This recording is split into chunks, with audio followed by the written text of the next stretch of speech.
Blue House.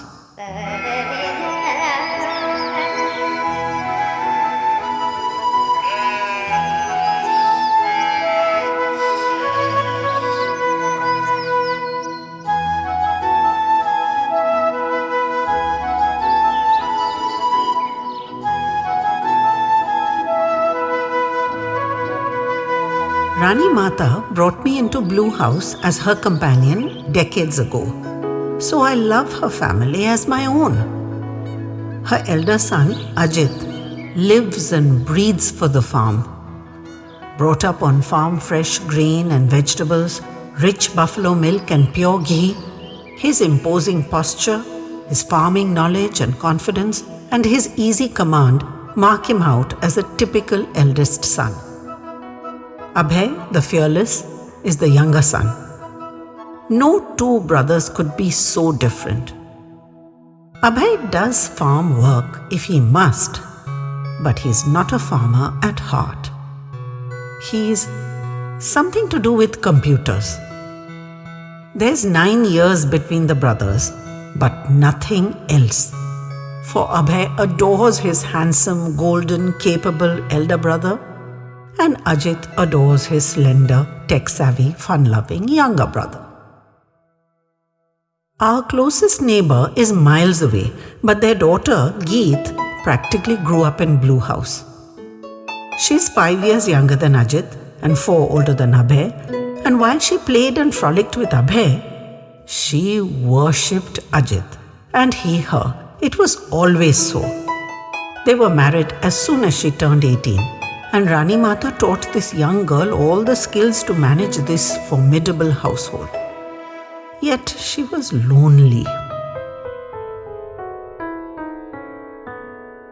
Ajit lavished his love on her in short, intense bursts.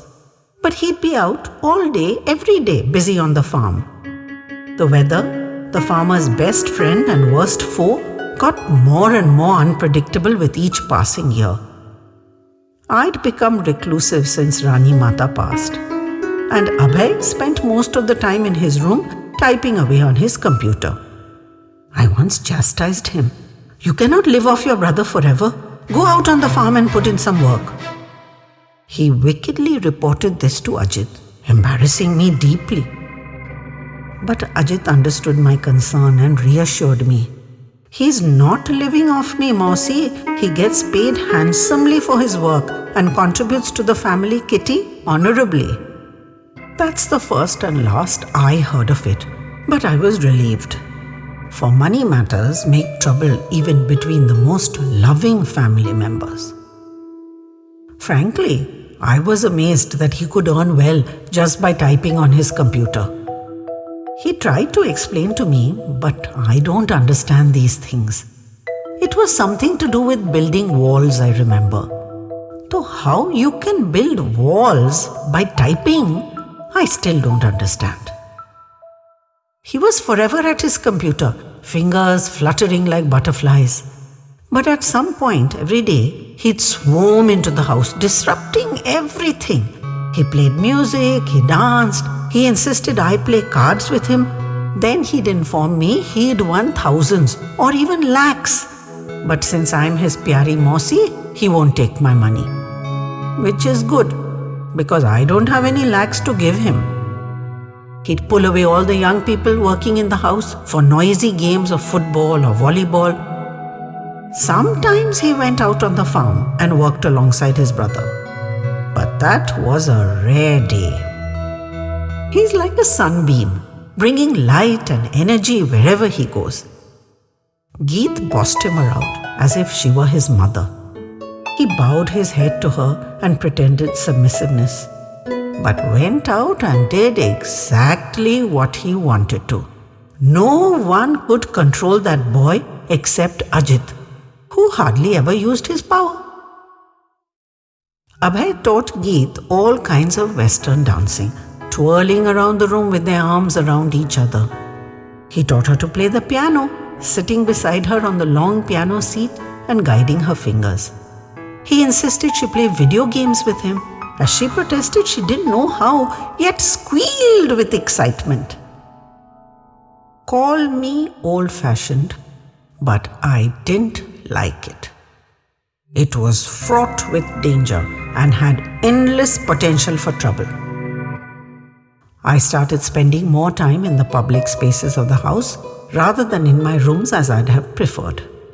And inevitably, I saw a softening in her, a leaning towards him. I don't think I imagined it. Girls as young as 8 or 10 will know if there's the slightest impropriety in a man's behavior. Do men understand as instinctively? Would Abhay know? And if he did, what would he do? He gave no indication. There was no good way out of this. It had to be stopped before it went further.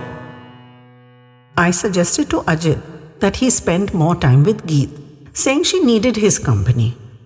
But he, missing the point entirely, summoned Abhay and tasked him with entertaining Geet, since I'd complained she was lonely. She was not to be permitted to feel lonely, he smilingly commanded his brother. Abhay assured G, which is what he called his brother, that he would. But only months after that, Abhay called us together and announced he'd been offered a dream project in Melbourne and wanted to take it, though it was a 2-year contract. Geet immediately insisted he reject it.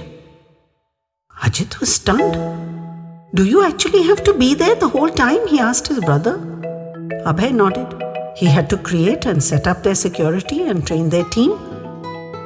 When he turned to me, I said plainly that we'd miss him terribly, but only he knew what he had to do in his career. We could not stand in his way. Everything moved rapidly after that, and soon he was leaving for the airport, earnestly tasking his brother and sister-in-law. I don't want to come back to an empty house. Make sure there are little darlings to welcome me back. Ajit hugged him fiercely, and Geet wept. I gave him my blessings. He missed home terribly, I observed guiltily. He yearned for Blue House, for its sights and sounds, for the taste of its water and the smell of its air. Yet though he pined, for the whole 2 years, he didn't return. Not even for a short visit, not even for Diwali. He took his breaks there, in that far country. And he wept openly when he saw his little niece Bubbly for the first time. In those last few months before his contract ran out, he phoned even more often, demanding to talk to Bubbly every day. She should recognize his voice when he returned, he insisted. Ajit went alone to the airport to pick him up as he'd gone to drop him off, and Geet and Bubbly waited with me. We saw the dust in the distance and knew they were near. The household was mad with anticipation. Flower garlands hung on every door and the very air smelt excited. He bounced out, his arms wide open, quickly touched my feet, accepted my blessings, hugged Geet, extracted Bubbly from her arms and danced through the house saying his hellos to all the staff, hugging his little niece to his chest, crooning love songs to her all the while. Ajit and Geet exchanged indulgent glances. See how content she is in my arms, G. She knows me, he beamed at his brother, evidently overjoyed to be holding her, to be back at Blue House.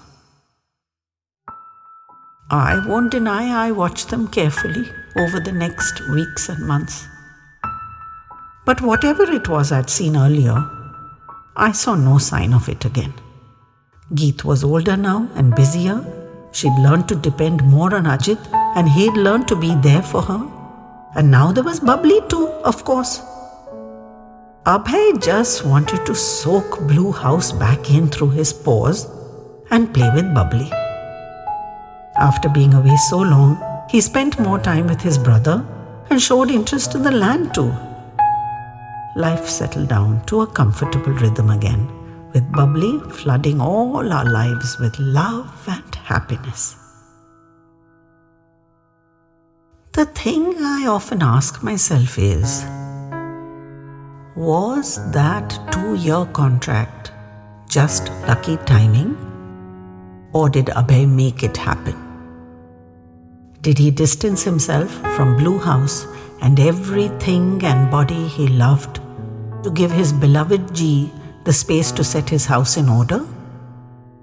Or did a too fantastic to be missed opportunity really just land in his lap? Was it chance? Or did he know?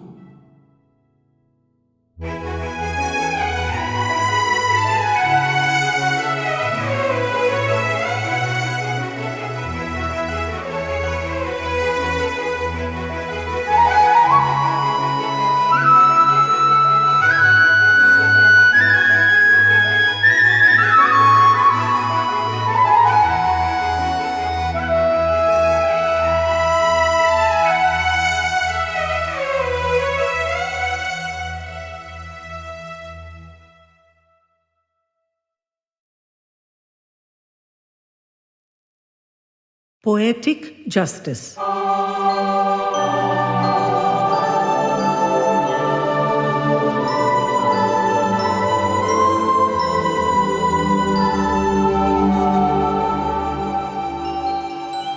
It's good to be here with Uncle Joe and Auntie Pam, putting up Christmas decorations and feeling the embrace of family. He's my Amme's brother, and we've spent many Christmases together. So at this time of year, when the whole world is tracking towards family, I'm grateful to have a place to go to. A place where the fact that I'm missing Amme will be accepted, and I can be either happy or sad and not feel bad about it. It's not been a year yet since Amme has gone, and at all the big events, I miss her twice as much. We've all collapsed in the living room, more than a bit overfed on Christmas delicacies. Auntie Pam is watching some utterly horrid Christmas show on TV, and I'm catching up on my messages and mails on my phone while Uncle Joe is in his usual easy chair reading. He's always reading. He's a publisher, and there's no dearth of submissions that he makes himself wade through. He's at the top of the tree now, so the stuff has been through many hands before it gets to him, which is good, as he used to put himself through so much irredeemable writing because he was just too kind. Someone has put their life into this, he'd say. That deserves some respect, some attention. Unexpectedly, I got lobbed up into the air as he threw himself down on the sofa beside me. My eyes flew open in shock, but I bit back my intended witticism and, glancing furtively at Auntie, giggled softly at him. Thank God for the telly, Uncle, or you'd have caught it from her. He grinned back conspiratorially and handed over a bulky folder. Tell me what you think of these, he said. And I groaned. That's unfair. I'm on holiday. How bad is it? You tell me, says he, and hefted himself back off to his easy chair. I flicked through it. Poetry? I wailed, but he didn't even glance in my direction. I just dumped the weighty bundle on the seat beside me and hoped I'd forget about it so I wouldn't really have to deal with it. But when it was time for bed, he reminded me, and I had to cart it off to my room with as good a grace as I could muster, seeing as he's a beloved uncle. It lay there on my bedside, guilting me unendingly as I brushed my teeth and climbed into my jammies. I fiddled with my face and my hair and my phone and everything else I could think of, but ultimately I had to turn to the darn thing. I kicked at the bedsheets petulantly. It was most unfair of Uncle. I was on holiday, for God's sake. And poetry at that. Pooh! But I pulled on my glasses, squared my shoulders against the pillows, and faced up to the business. I awoke to a hammering on the door and jumped out of bed, scrambling to open it. A passing tap on my phone told me it was past 9:30. I could hardly remember the last time I'd slept so late. I gaped at Uncle, already raising his fist to hammer on the door again. Lazy bones, he grinned at me. How do you manage to earn a living The day's half gone. Come on, get moving before your aunt worries herself to death over you. Even before he'd finished, I'd grabbed him and up on my toes, pouring my morning breath into his face, I commanded, "Who's the poet? I need to know." His face melted into softness and then shuttered down. "Get ready. We'll talk after breakfast." Auntie Pam knew something was afoot, since I showed no interest in all her careful culinary preparations after having messaged her regularly over the last few weeks, "Please make this or that or the other." I gulped down my food and coffee hurriedly without tasting any of it, chivied Uncle through his breakfast, and dragged him off to the living room, grabbing the folder as I went. "Tell me," I demanded. "You first," he countered. I didn't know where to begin, but I needed an answer. I needed an answer. I went to that folder most reluctantly, as you well know, you wicked man. But once I'd started reading, I just couldn't stop. It gripped me from the very first page. The language is exquisite, so pristine, so simple, just the perfect word in every place. Everything is so achingly familiar. It touches some chord deep within me. But it's also discordant, as if I've known this poet my whole life, intimately, but also don't know her. I could almost hear Amme reciting it, but only almost. There were words and phrases she used, but these are not her thoughts. This is not Amme's soul. This is some other soul using her voice. How can that be? I asked myself. I read it greedily, went back and read it again and again. It unsettled me. And can it really be as beautiful as I think it is? Strong, melodic, intimate, deeply personal.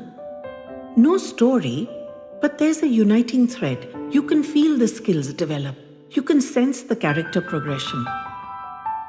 Something caught my chest and squeezed it until I could almost not breathe, Uncle. I laughed with her. I wept with her. I gasped and was anguished for her. There's such a strange sense of both belief and disbelief. Who is this, Uncle? Amme didn't write poetry. Surely I would have known if she had. Her only child. Would she have hidden it from me? Never. Then who is this who brings her back to life again? Who uses her words and speech patterns but thinks completely different thoughts?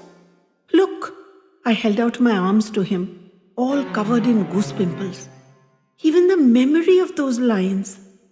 A warmth and a chill passed through me together as I felt my mother's living presence around me. The mother I'd always known and loved and admired, but also some other I'd never known, some undefined other. How could it be that I'd never known this part of her?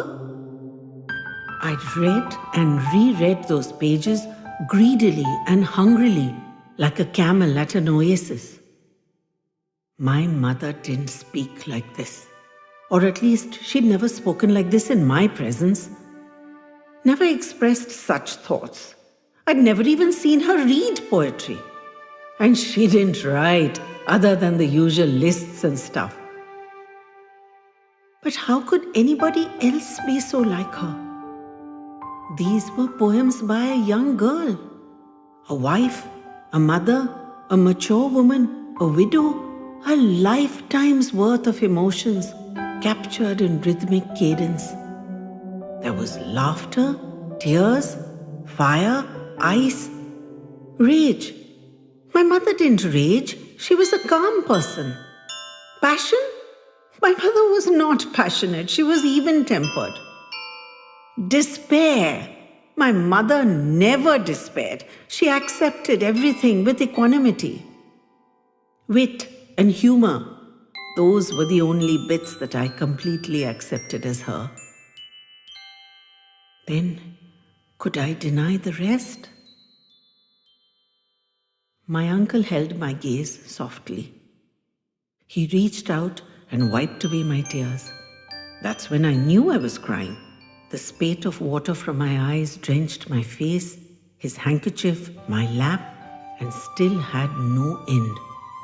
He stroked me lovingly. Auntie Pam brought me some water. They both seemed to be in on the secret. Had I not known her at all? Yet I had instinctively recognized her voice when I read it. The tears eventually abated. My hand crept to the folder, fortunately undrenched by my tempest.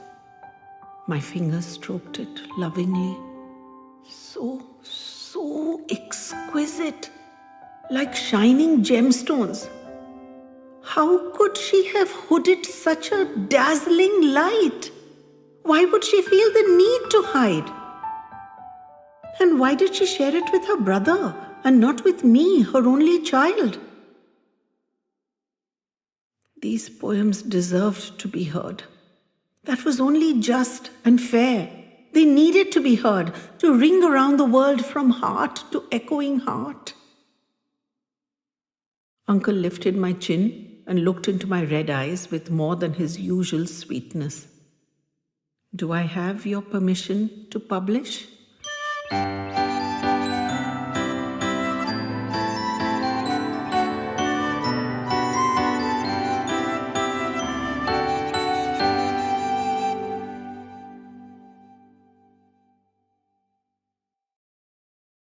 X for Excellency.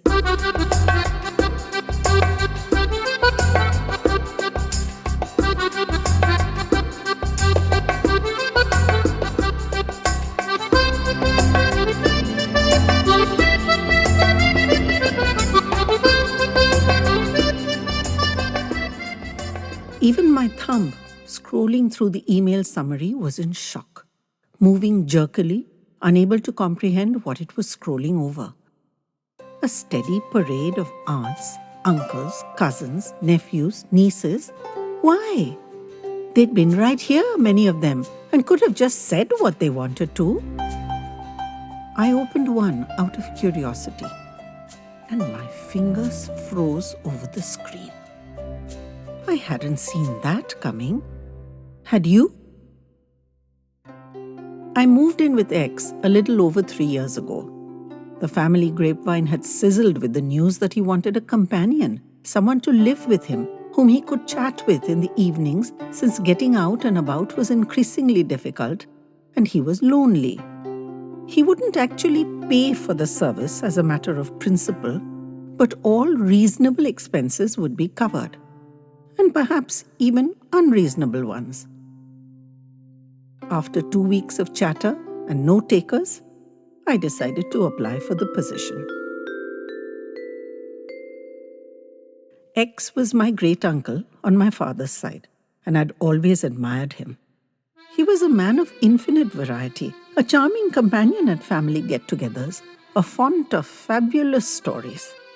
All the world he'd experienced had not filled him up, and he had an unquenchable thirst for life.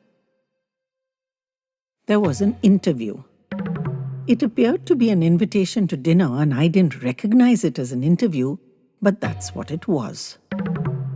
We spent an evening together, talking, eating, and shooting the breeze. It got disgracefully late, and he offered me the use of his guest room for the night. The next morning, we ate a manly breakfast together, each silent behind his newspaper, and around the time I was beginning to think I'd blown my chances, he folded his newspaper and asked, "So, when would you like to move in?" His large and elegant flat was always active. X couldn't go out to the world, so the world came to him instead.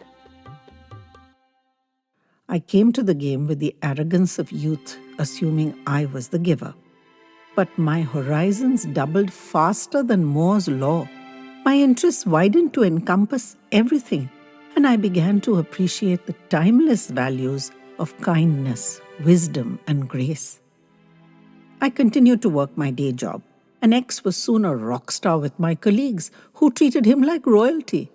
He absolutely lived up to his old moniker of X for Excellency.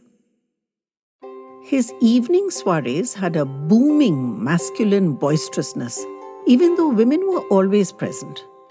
Friends, friends of friends, and special guests on special subjects. His mind was an oyster, drawing in every drop of knowledge and every exchange of ideas that came its way. The diversity of topics was breathtaking. Everything was robustly debated. As his body crumbled around him, his intellectual vigor remained simply astounding.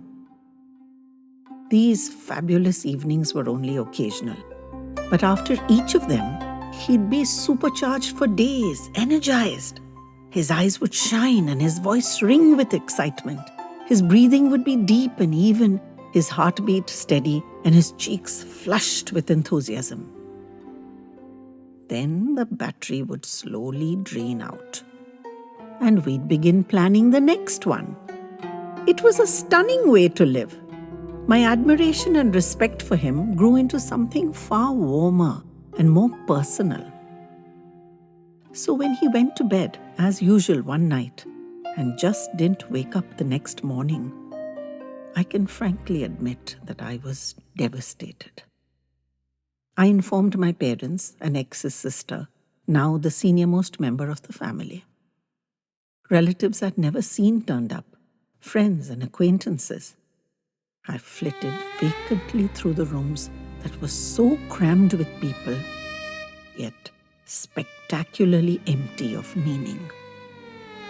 The air in the apartment was heavy with the scent of his favorite tube roses. Thick white pillar candles burnt everywhere. X had loved them. Even in my wretchedness, I'd known that the elegance and hospitality of his home would be critically important to X. I asked X's sister, my great-aunt, how I could contribute. Was there something I should do? Would she like to move into one of the available bedrooms to supervise operations? I could easily prepare a room for her. She was most welcome in her brother's home.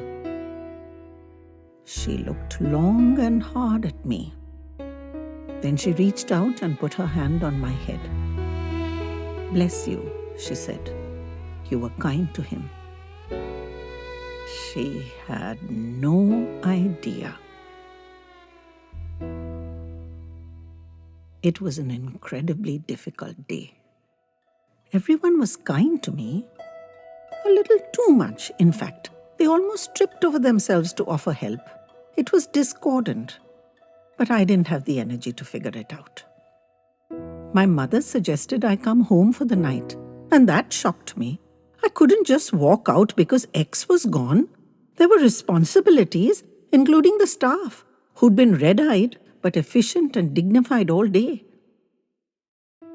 After everyone left, late at night, I stood in X's empty bedroom, saying good night and goodbye.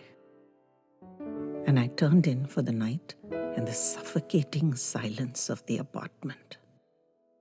I tossed and turned, beset by crowding memories. At some point, I gave up the pretense and picked up my phone, which I hadn't touched all day. There were hundreds of messages, but I was in no mood to read them. I switched to the emails, looking for something to distract me. And that's when I was surprised to see so many from family members. Why hadn't they just spoken to me? It's when I opened one, and then a second, and a third, that I understood why they had chosen this one-step removed method of communication. I felt sick. I was angry. I was just plain shocked. Such indecent haste. It hadn't even been a day, but they were each in a frantic hurry to get their oar in first. There were requests, appeals, I don't know what to call them. Money for medical treatment at a swanky hospital, for a course at Harvard that would improve their job prospects, money for a holiday, They hadn't been on one this year. Money to buy a flat, a better car, a better whatnot. I just couldn't digest the vulgarity of it. And how was I supposed to have all this money? I was a salaried man. Yes, I'd saved most of it these last few years because X wouldn't have me spend a penny. He insisted that was the deal and that he was still getting the better end of the bargain. But I couldn't help all these people with their inflated expectations. I was nauseated. And that's when the pieces started falling together.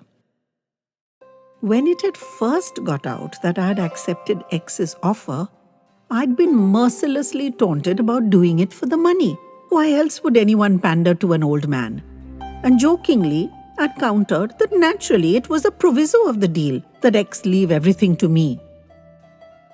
Now I understood the over-solicitousness of the family, why they'd been so eager to propitiate me, and why my mother, in a bid to protect me, had indicated I should move out of the apartment immediately.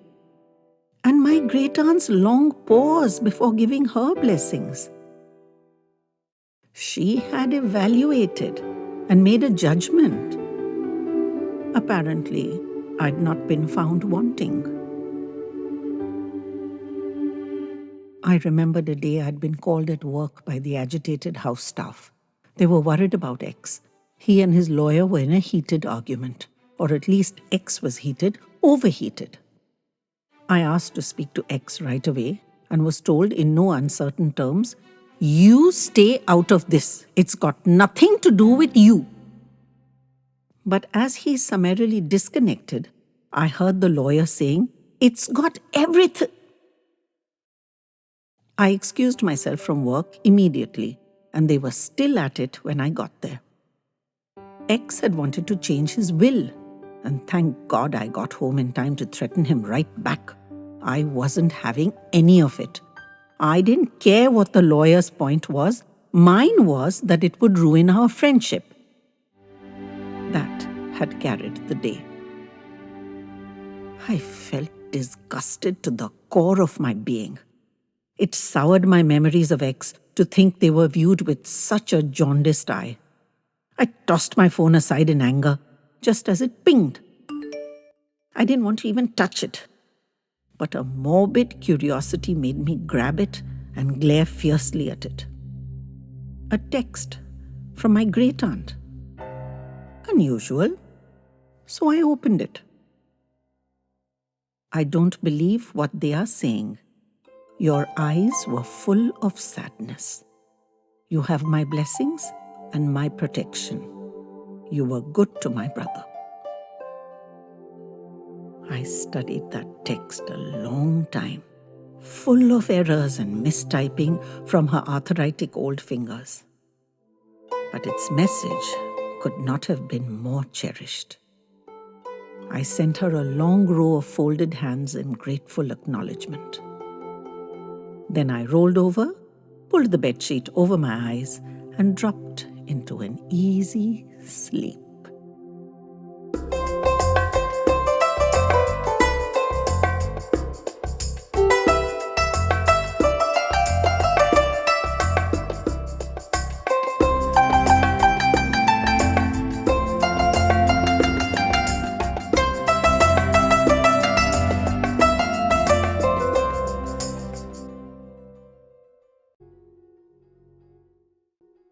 The Strange Case of the Eldest Brother.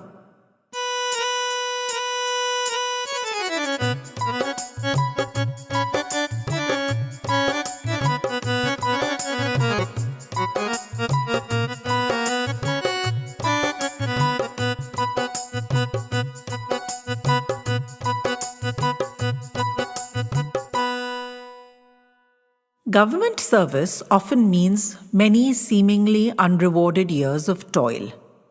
But the ability to help many at every stroke also means the ability to harm as easily by every action or inaction. So it's a serious responsibility.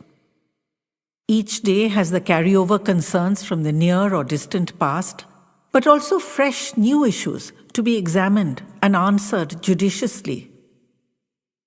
Most of the issues that come to my desk are broad and community-wide.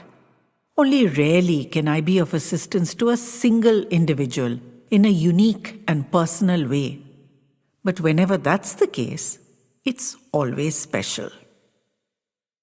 That Wednesday, I pushed open the door of my office room and felt the cool, air-conditioned air.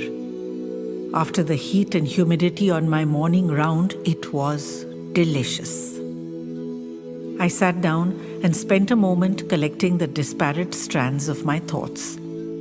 A pile of papers sat impatiently in the center of my desk, already demanding my attention. I was still to lift the first one when my phone rang. It flashed 307. Anita. "Yes," I said. "Ma'am," she spluttered. "It's connected with the presumed dead case. May I see you now?" Anita was young and inexperienced, but highly motivated. I asked her to step across immediately. I know you're asking what's a presumed dead case. Give me a moment and I'll explain. We'd had a case here recently, a farmer whose family had been in the area for generations. His father had died, intestate, of course. This father had 3 sons and no daughters. The eldest son had run away from home after failing his class 10 school examination and never come back. That was more than 30 years ago. At the time, they'd looked everywhere, in neighboring villages, published ads in local newspapers, done whatever they could. Discovered nothing. And the boy had never come back. What the farmer wanted now was for this brother to be declared presumed dead, so that the 2 younger brothers could legally register the ancestral property. Do you understand the difficulty? No proof of death, no proof of life, and a cold trail 30 years and more old. The case had created a furore at the time. The boy had been traced to a particular bus stop where he'd been witnessed waiting for a bus. After that, no one knew what happened. Which bus he'd taken or where he'd gone, no one could answer. The family had no photographs in those pre-cell phone days, and the description of one small schoolboy sounds much like that of any other. Bus drivers, attendants, passengers, owners of small eateries in every direction, hospitals and healthcare centers had all been visited by the police. To no avail. He'd just vanished. No shred of information had ever come back on that boy. As long as the parents had been alive, no one had dared say a word. But now both parents had passed, and the brothers wanted the property issue resolved. Even though this wasn't really our jurisdiction, it was 30 years and more, and they deserved closure. And who else would genuinely help? So I'd got Anita to study the Evidence Act and confirmed that since it was much longer than the mandatory 7 years since he'd disappeared, they were permitted to move the court for a ruling. There were many steps involving public announcements in the print and electronic media and other legalities, and she'd patiently explained and written down all the steps. They'd left to make as good a case of it as they could. So now, you're up to scratch. Anita scrambled in almost instantly. I indicated a chair, or she'd just have stood there like a lamppost. She murmured her thanks as she sat down, and the story came tumbling out. The younger brothers had been following her advice, putting out ads, asking for the whereabouts of their eldest brother, giving details of their parents' name, the name of the town, the date of his disappearance, and other such information. No response had come in. They had then moved to the next stage of having him legally declared presumed dead. After all these years, it was a mere formality, but they couldn't get a clear line on their inheritance until this unseemly business had been dealt with. And it was unseemly, even though they hardly even remembered him. But this morning, she'd had an irate visitor. Mr. Eldest brother himself, in a flaming fury at being declared dead when he was alive and well. He took personal umbrage to such a declaration and had decided that she, Anita, was the reason for his dishonor. There'd been a lot of shouting and banging of desks and finger pointing, and only with the greatest effort had she got him to agree to wait for me. This would, of course, have to happen on a Wednesday, when I always arrived later because of inspection rounds. I offered her some water and sat in silence as she drank it and collected her wits. Then asked her to recount everything again with all the details. It transpired the hurt was to his ego. He'd never returned because he hadn't wanted anything to do with this place. But that didn't mean he could summarily be killed off. He had 3 children yet to be married, and how was that to be accomplished if he were declared dead in this inauspicious manner? He'd refused to accept that it was partly his own fault. Never a word in more than 30 years? No desire to meet his aging parents before they shuffled off their mortal coil? No letter, no picture, no word, no news, no nothing? Could he blame them for presuming him dead? This had cut no ice with him. In fact, it had infuriated him further, resulting in more crazed yelling and waving of clenched fists. Anita had never experienced anything like this. She was young, as I'd mentioned. I rang the bell for my attendant and asked for this person to be brought to my antechamber and kept waiting outside there till I summoned him in. He needed to cool his heels. In the meantime, Anita and I discussed other pending matters. When I finally gave him an audience, it was a good hour later, and he'd been in the building over 3 hours with not a drop of food or water, and was in a much quieter frame of mind. I made it plain that his earlier behavior with my subordinate had been unacceptable, and that threatening a public official in the pursuance of her duty was a cognizable offense. I sympathized with him. I knew the terrible consequences for a living person to be declared dead. It was a horrible no man's land of disenfranchisement. But no such declaration had yet been made. His family was currently on a fact-finding mission with a view to ensuring he got his rightful share of the ancestral property. Astoundingly, this agitated him afresh. He had a good boss in the city, he said, whom he was loyally devoted to, and he wanted no truck with this inheritance and a return to farm life. He was perfectly happy to leave it for his younger brothers to share. He just didn't want to be declared dead. That was morally offensive to him. We were flabbergasted, to put it mildly. Elder brothers are not known to give up their rights to ancestral property. It meant money, I explained. Could he afford to spurn it so impulsively? His life was elsewhere, he insisted. The land wasn't valuable in financial terms. Who'd want to buy it except his brothers? And he didn't want anything from them. They could just have it, and he'd trust his boss to look after him and his family. I have to admit, we were absolutely blown away by his attitude. We'd witnessed innumerable family feuds over the sharing of property, but this was a first over not sharing. There must be some legal way to renounce your patrimony, but I'd not come across it till date. My gosh, this fellow was quite exceptional, and his boss too, one would have to suppose. In good faith, we'd have to give guidance to this family. I explained that it was probably not easy. There would be legalities involved. They would take time and require patience. We'd have to study the law on the subject. Anita was furiously scribbling notes. He should come back next Monday with his brothers, and we'd do our best to counsel them.